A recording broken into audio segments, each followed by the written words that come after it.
and this is Shimmer. Hello, and today we're going to be making some lemonade based on the Shimmer from Arcane.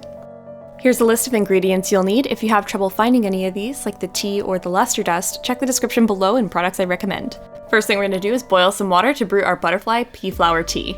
I'll let it sit for about 5 minutes and it'll take on this deep blue color. Now that it's done brewing, we're going to bring over our glass and start making our drink.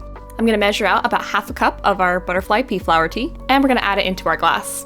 Next up, we're going to add our sweetener. I just used about a tablespoon of sugar and stirred it in till dissolved. Now I'm going to add in some ice to cool it down a bit. Then add a cup of either water or club soda, your preference. Now this is where some of the magic happens. Add your lemon juice, and it is going to turn the tea purple. Now the key to really make this shimmer is to add a purple luster dust. I tried a couple different types. This one is my favorite. I have a link in the description below if you want to try it. But this one is the one that really gives a cool swirling effect. Add a little bit at a time until you're happy with the result. Now I want to take a closer look at that swirl.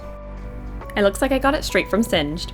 For parties, you could probably make some cocktails and just add this purple luster dust. You could also add it to some shot glasses for appearance. Let me know what ideas you have in the comments. And if you're a fan of Arcane, you might be a fan of video games. Check out some of my other drinks, like my League of Legends Teemo drink, my Pikachu boba, and my Subnautica boba. Drop a like and subscribe if you want to see more content like this. Thanks, bye!